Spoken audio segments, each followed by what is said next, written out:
Nunes, gondrong bukan sembarang gondrong. Ini ditunjukin di pertandingan semalam nih dalam lanjutan Liga Inggris, Brentford versus Liverpool. Di saat Liverpool main dominan, total shotnya sampai 37, Mo Salah buntu, Gakpo buntu, Luis Diaz buntu, Darwin Nunes yang masuk dari bangku cadangan membuktikan ketajamannya. Ini apa? Artinya kalau di pertandingan sebelumnya ketajaman dari Nunes sempat mati suri. Dan tadi malam bangkit lagi. 2 golnya ke gawang Brentford membawa Liverpool menang 2-0. Dan Liverpool tetap istiqomah ada di puncak klasmen dan memperlebar jarak dari Arsenal. Ini Liverpool wajar aja menang sih, karena apa ya, bisa dibilang di lini serang Liverpool ini skuadnya cukup dalam ya kan. Walaupun Salah buntu, ada solusinya dari Nunes. Gakpo buntu, Darwin Nunes jadi solusinya, dan ini mempermudah kerja dari Arne Slot.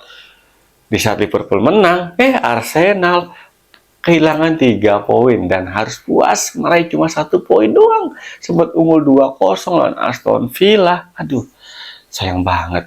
Arsenal harus puas bermain imbang 2-2. Padahal ini Arsenal ya bisa dibilang punya peluang untuk menang. Tapi ya itu dia, Arsenal di bawah Arteta bisa dibilang ya, kalau Arsenal di musim-musim sebelumnya tukang jagain trofi orang, kayaknya Arsenal musim ini berubah nih, bukan jagain trofi orang, tapi tukang nontonin orang angkat trofi. Dan terbukti, kesalahan Arsenal tuh berulang dibandingin musim-musim sebelumnya ya kan. Ketika habis masuk periode Boxing Day, Januari, sampai dengan akhir musim nih, Arsenal sering banget ya kan. Ketika udah unggul, sering buang keunggulannya di menit-menit terakhir pertandingan. Bisa bilang nih, kurang fokus kayaknya, kehilangan fokus Arsenal ini pertahanannya menjelang akhir-akhir babak kedua. Ya seharusnya sih Arteta bisa belajar banyak ya dari musim-musim sebelumnya. Secara kan Arteta nggak kemarin sore nanganin Arsenal udah bertahun-tahun nanganin Arsenal. Masa kesalahan-kesalahan yang lini belakangnya keropos di penghujung pertandingan ini berulang terusnya. Harusnya Arteta bisa mencari solusi yang pas nih ya kan. Bisa bilang Arsenal ya cukup tangguh musim ini, tapi itu dia lagi-lagi rapuhnya lini pertahanan Arsenal di ujung-ujung pertandingan ini mesti diperbaiki secara konstan dan secara instan, karena nggak punya banyak waktu lagi nih. Liga Inggris makin kesini makin padat dan makin gila intensitasnya. Karena kalau udah bulan depan Februari, Maret ini untuk race perburuan gelar juara ini makin kenceng. Iya sih beda sama Liverpool cuma 6 poin, tapi kan Liverpool masih punya tabungan 1 pertandingan. Kalau Liverpool menang, berarti sisi poinnya jadi 9 poin. PR besar nih buat Arteta nih. Dari Liga Inggris, wah, di Liga Italia dong. Big match Juventus versus AC Milan. Juventus menang 2-0. Mantep banget emang Juventus nih ya, kalau kita tahu ya. Kalau kita lihat di musim ini, materi Juventus di Serie A bisa bilang ini diisi sama skuad-skuad mainnya yang bukan grade A di Eropa ya kan. Banyak pemain muda, pemain baru di bawah Santiago Motta. Ini bisa menunjukkan senang ya, cukup istimewa ya di Serie A musim ini. Karena apa ya, Juventus jadi satu-satunya tim di Serie A sampai dengan pekan 21 ya, belum terkalahkan sekalipun.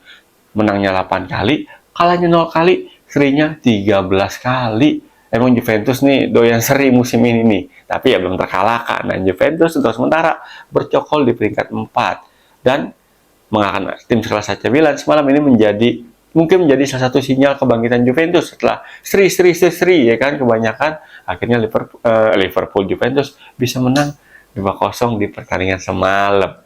Great point nih buat Thiago Motta, menang dan clean sheet. Nah ini menurut gua suatu hal yang istimewa ya kan, dan ini perlu dipertandingkan sama Juventus untuk di pertandingan berikutnya. Ya walaupun sisi poin sama Napoli cukup jauh ya, di atas 10 poin, tapi peluang untuk mendekati puncak klasemen masih terbuka lebar. Masalah cuma satu, Napoli dilatih sama Antonio Conte. Ini Conte kalau udah timnya sulit dikejar di papan klasemen, ini peluang untuk jadi juaranya gede banget guys. Tapi kita lihat nanti di akhir musim apakah Napoli jadi juara atau Juventus malah jadi juara. Dari Serie A kita kalah Liga, Barcelona. Barcelona menangnya lawan Real Madrid doang.